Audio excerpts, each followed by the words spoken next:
Hello दोस्तों। तो आज हम ब्लड ग्रुप के बारे में चर्चा करेंगे कि ब्लड ग्रुप क्या है और कैसे इसको निर्धारित किया गया।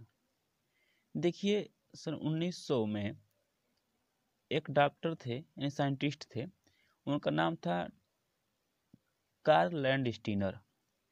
और कार्ल लैंडस्टीनर ने एक्सपेरिमेंट किया।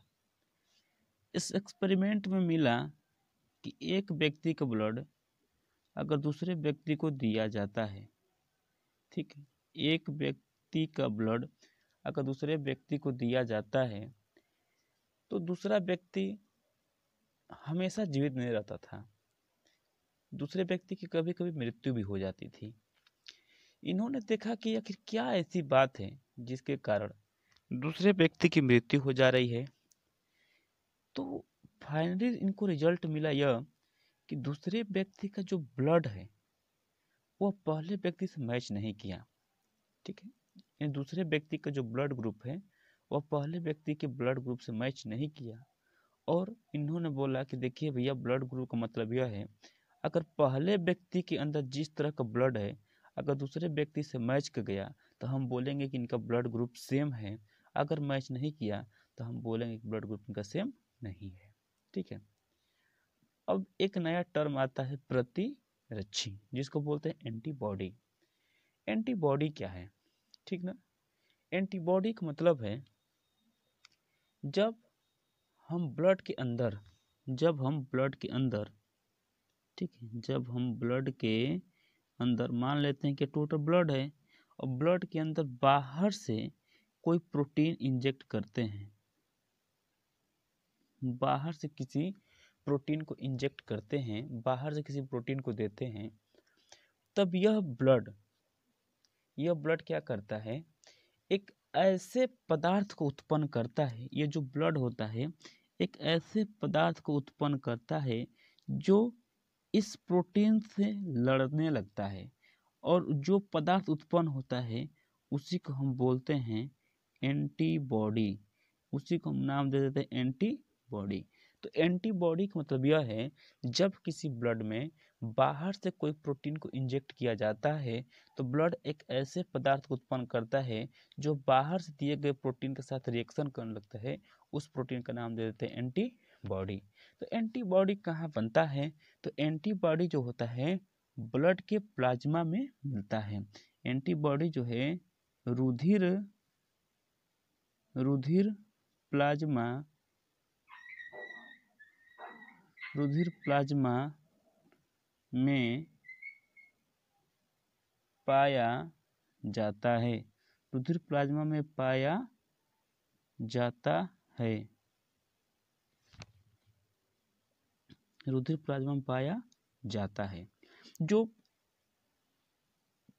प्रतिरक्षी होता है वह रुधिर प्लाज्मा में पाया जाता है। लेकिन एक ऐसा ब्लड ग्रुप है जिसके प्लाज्मा में एंटीबॉडी नहीं पाया जाता है। केवल रुधिर समूह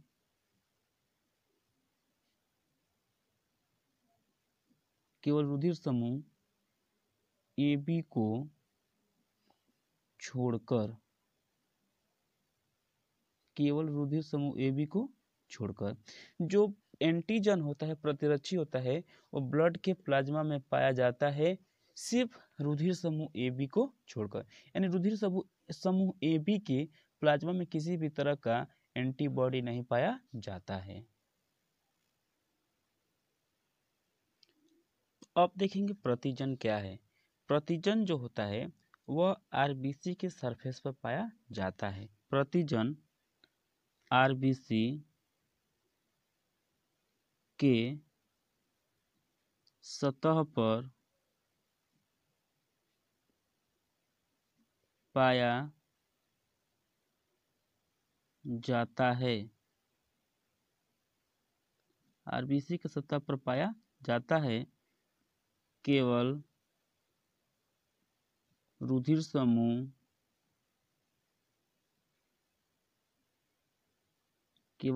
समूह O को छोड़कर। ठीक है। हम देखते हैं जो एंटीजन होता है वो आरबीसी के सतह पर पाया जाता है, जबकि ब्लड ग्रुप ओ जो होता है, रुधिर समूह ओ होता है, इसके सतह पर एंटीजन नहीं पाया जाता है, प्रतिजन नहीं पाया जाता है।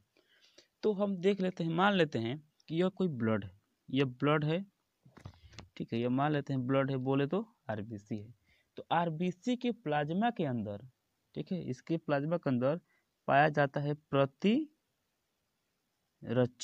इसके अंदर पाया जाता है प्रतिरक्षी, और प्लाज्मा के आरबीसी की सतह पर पाया जाता है प्रतिजन, ऊपर पाया जाता है प्रतिजन।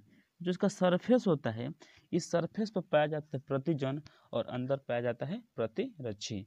आखिर प्रतिजन का काम क्या है? तो जो प्रतिजन होता है यह, ठीक है, जो प्रतिजन होता है यह रुधिर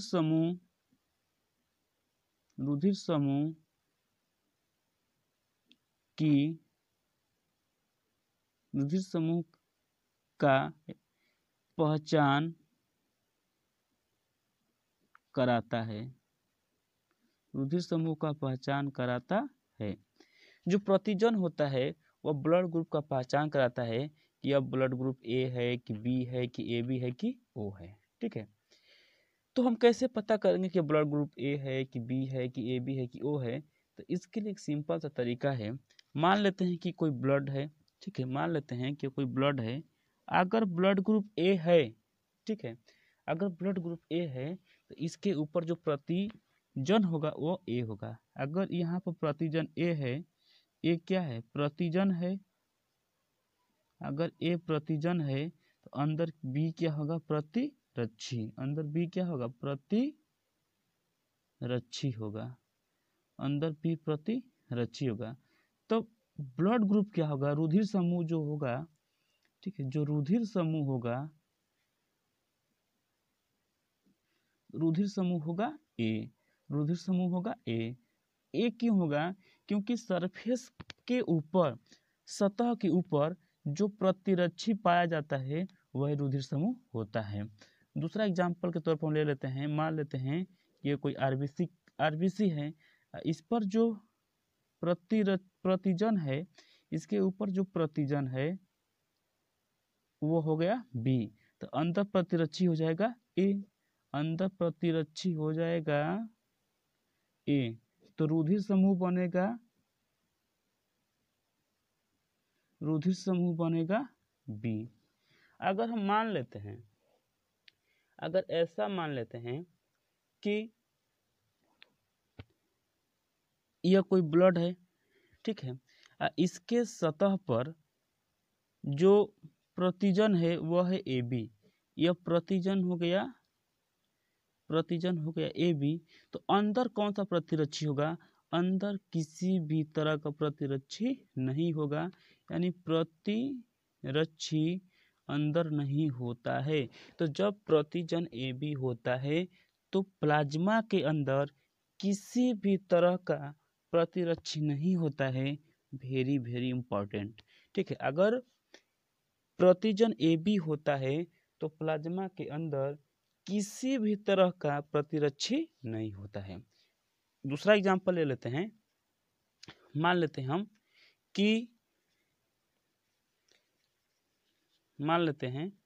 कि यह कोई ब्लड ग्रुप है, ठीक है, यह कोई ब्लड ग्रुप है, और यहाँ पर देखते हैं कि इसके सतह पर किसी भी तरह का प्रतिजन नहीं है, इसके सतह पर किसी भी तरह का प्रतिजन नहीं है। तो अंदर प्रतिरक्षी क्या होगा? तो अंदर प्रतिरक्षी होगा ए बी, प्रतिरक्षी होगा ए बी, राइट, प्रतिरक्षी होगा ए बी। तो यह भी इम्पॉर्टेंट है, वेरी वेरी इम्पॉर्टेंट इसलिए है कि अगर सतह पर किसी भी तरह का प्रतिजन नहीं है तो अंदर प्रतिरक्षी होगा ए बी। आप कीजिए, यह स्मॉल ए स्मॉल बी होगा, ठीक है, इसको स्मॉल ए स्मॉल बी लिखेंगे। तो हम बोले यह है कि अगर देखिए, अगर सतह पर, ठीक है, सतह पर प्रतिजन है तो अंदर होता है प्रतिरक्षी। सतह पर प्रतिजन ए है तो अंदर प्रतिरक्षी होगा बी। तो सतह पर प्रतिरक्षी ए है, इसका मतलब रुधिर समूह क्या है, ए है। अगर सतह पर प्रतिजन बी है तो अंदर प्रतिरक्षी होगा ए, उसका उल्टा तो रुधिर समूह होगा बी। अगर सतह पर प्रतिजन ए बी है तो अंदर प्रतिरक्षी कोई नहीं होगा, तो रुधिर समूह क्या होगा, तो जो रुधिर समूह होगा वह हो जाएगा ए बी, राइट। अगला हम देख लेते हैं कि सतह पर किसी भी तरह का प्रतिजन नहीं है तो अंदर प्रतिरक्षी होगा ए बी, तो रुधिर समूह जो होगा, जो रुधिर समूह होगा वह होगा ओ मीन्स मान लो 0, ठीक है। रुधिर समूह क्या मान लो 0, तो 0 अगर मान लेते हैं कि यहाँ पर 0 प्रतिजन होगा तो अंदर प्रतिरक्षी क्या होगा, ए बी, ठीक है। तो इसलिए हम यह कह सकते हैं कि जब किसी आरबीसी के सतह पर किसी भी तरह का प्रतिजन नहीं है तो अंदर प्रतिरक्षी होगा ए बी और वह रुधिर समूह होगा ओ।